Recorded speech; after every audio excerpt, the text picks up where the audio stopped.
Hello दोस्तों, मेरा नाम है संग्राम और आज है दिन 29 अप्रैल 2026। तो चलिए दोस्तों देखते हैं क्या हाल है हमारे पोर्टफोलियो का। तो चलिए दोस्तों देखते हैं क्या हाल है हमारे पोर्टफोलियो का। सबसे पहले दोस्तों देख लेते हैं हमारा जीरोधा का ट्रेडिंग अकाउंट क्या कहता है।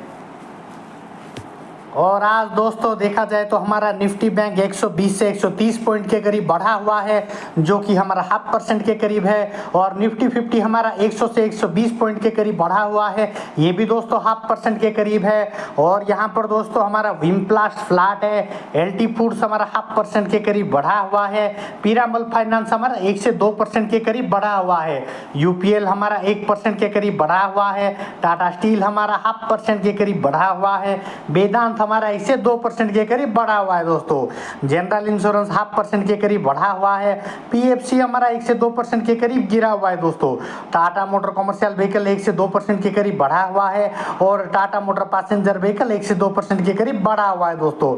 तो हाल फिलहाल के लिए हमने कोई एंट्री ले नहीं रखी है, देखते हैं अगर आज हमें कोई अच्छा खासा एंट्री मिल गया तो हम इसमें कोई अच्छा खासा एंट्री बना लेंगे दोस्तों। तो चलिए दोस्तों आगे बढ़ते हैं, हमारा अगला वाला पोर्टफोलियो क्या कहता है।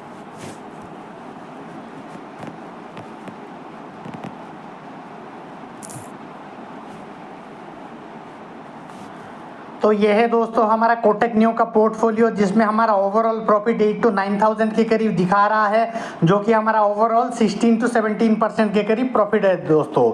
तो यहाँ पर दोस्तों इंडिविजुअल स्टॉक्स की बात करें तो हमारा एलटी फूड 17 to 18,000 के करीब बढ़ा हुआ है, जो कि 71 to 72% के करीब है। और यहाँ पर दोस्तों हमारा विमप्लास 39 to 40% के करीब गिरा हुआ है, जो कि हमारा 9 to 10,000 के बीच में है। तो चलिए दोस्तों आगे बढ़ते हैं, हमारा अगला वाला पोर्टफोलियो क्या कहता है। तो यह है दोस्तों हमारा ग्रो का पोजिशनल ट्रेड वाला अकाउंट, जिसमें हमारा 1 डे रिटर्न में 7 to 8,000 के करीब लॉसेस देखने को मिल रहे हैं, जो कि 1% के करीब है। टोटल रिटर्न्स की बात करें तो 28 to 29,000 के करीब ये बढ़ा हुआ है, जो कि हमारा 3 to 4% के करीब है। तो चलिए दोस्तों इंडिविजुअल स्टॉक्स का हाल देख लेते हैं। रेक लिमिटेड हमारा 14 to 15,000 के करीब गिरा हुआ है, जो कि हमारा 3 to 4% के करीब है।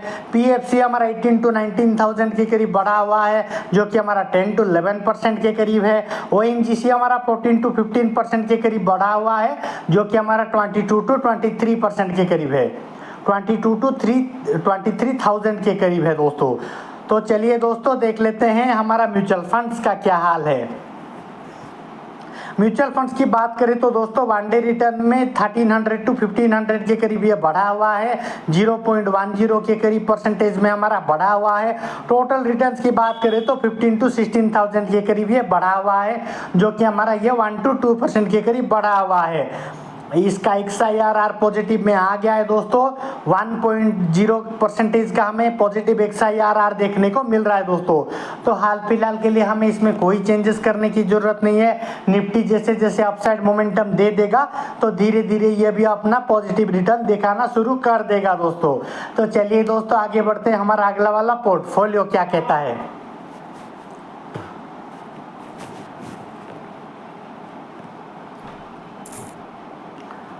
अगर आप लोगों को भी स्टॉक मार्केट के रिगार्डिंग कोई क्वेरी या फिर जानकारी की जरूरत पड़े तो मुझे कमेंट में जरूर बताइए दोस्तों, ताकि मैं आप सबकी कोई मदद कर सकूं। तो यह है दोस्तों हमारा क्रिप्टो करेंसीज का पोर्टफोलियो, जो कि 51 to 52% के करीब गिरा हुआ है। आज के दिनों में यह 0.5% के करीब बढ़ा हुआ है दोस्तों। तो जैसे कि आप सबको पता ही होगा, ये सब लॉन्ग टर्म की चीजें हैं, जब तक हम इसको ज्यादा टाइम तक होल्ड नहीं करेंगे तब तक हम इसमें कोई अच्छा खासा क्रिप्टो करेंसी हमारे हाथ आएगा ऐसा एक्सपेक्ट नहीं कर सकते दोस्तों। तो हाल फिलहाल के लिए इसको छोड़ना पड़ेगा दोस्तों। तो चलिए दोस्तों चलते हैं, हमारा एंजल वन का इन्वेस्टिंग अकाउंट क्या कहता है। ये है दोस्तों हमारा एंजल वन का इन्वेस्टिंग अकाउंट, जिसमें हमारा ओवरऑल गेन 53 टू, जो कि हमारा 26 to 27% के करीब है। इक्विटीज की बात, म्यूचुअल फंड्स की बात करें तो दोस्तों हमारा 4 to 5% के करीब हमारा म्यूचुअल फंड्स बढ़ा हुआ है, जिसका XIRR पॉजिटिव में आ गया है। 2 to 3% का पॉजिटिव XIRR हमें देखने को मिल रहा है दोस्तों। और यहाँ पर दोस्तों हमारे इक्विटीज की बात करें तो 27 to 28% के करीब हमारा पॉजिटिव रिटर्न देखने को मिल रहा है दोस्तों, जो कि हमारा 52 to 53,000 के करीब हमें देखने को मिल रहा है दोस्तों। तो चलिए दोस्तों देख लेते हैं हमारा एनालाइज क्या कहता है। हमारा एनालाइज की बात करें तो दोस्तों हमारा मिड कैप हमारा 53 to 54% के करीब बढ़ा हुआ है, लार्ज कैप हमारा 12 to 13% के करीब बढ़ा हुआ है दोस्तों। सेक्टर वाइज देख लेते हैं, फाइनेंस और हाउसिंग हमारा 124 to 125% के करीब बढ़ा हुआ है, ऑटोमोबाइल और ट्रक्स हमारा 72 to 73% के करीब बढ़ा हुआ है, स्टील और आयरन हमारा 35 to 36% के करीब बढ़ा हुआ है, ऑटोमोबाइल और पैसेंजर कार 34 to 35% के करीब लॉसेस में देखने को मिल रहा है दोस्तों।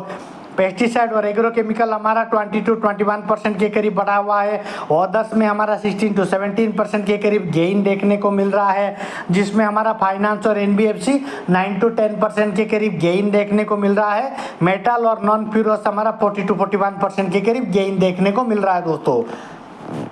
तो चलिए दोस्तों इंडिविजुअल स्टॉक्स का हाल देख लेते हैं। पीरामल फाइनेंस हमारा 124 to 125% के करीब बढ़ा हुआ है, Tata motor commercial vehicle 72 to 73% के करीब गेन देखने को मिल रहा है, वेदांत हमारा 40 to 41% के करीब गेन देखने को मिल रहा है, टाटा स्टील हमारा 34 to 35% के करीब गेन देखने को मिल रहा है, यूपीएल हमारा 20 to 21% के करीब गेन देखने को मिल रहा है, पीएफसी हमारा 13 to 14% के करीब गेन देखने को मिल रहा है, जनरल इंश्योरेंस हमारा 4 to 5% के करीब गेन देखने को मिल रहा है, Tata motor passenger vehicle 34 to 35% के करीब लॉसेस में देखने को मिल रहा है दोस्तों। तो हाल फिलहाल के लिए अच्छा खासा परफॉर्म कर रहा है दोस्तों, डरने की कोई बात नहीं है। निफ्टी अगले कुछ दिनों में अच्छा खासा परफॉर्म करेगा तो ये धीरे धीरे अपसाइड जाना शुरू कर देगा दोस्तों। तो चलिए दोस्तों मिलते हैं हम हमारे अगले एपिसोड कल में।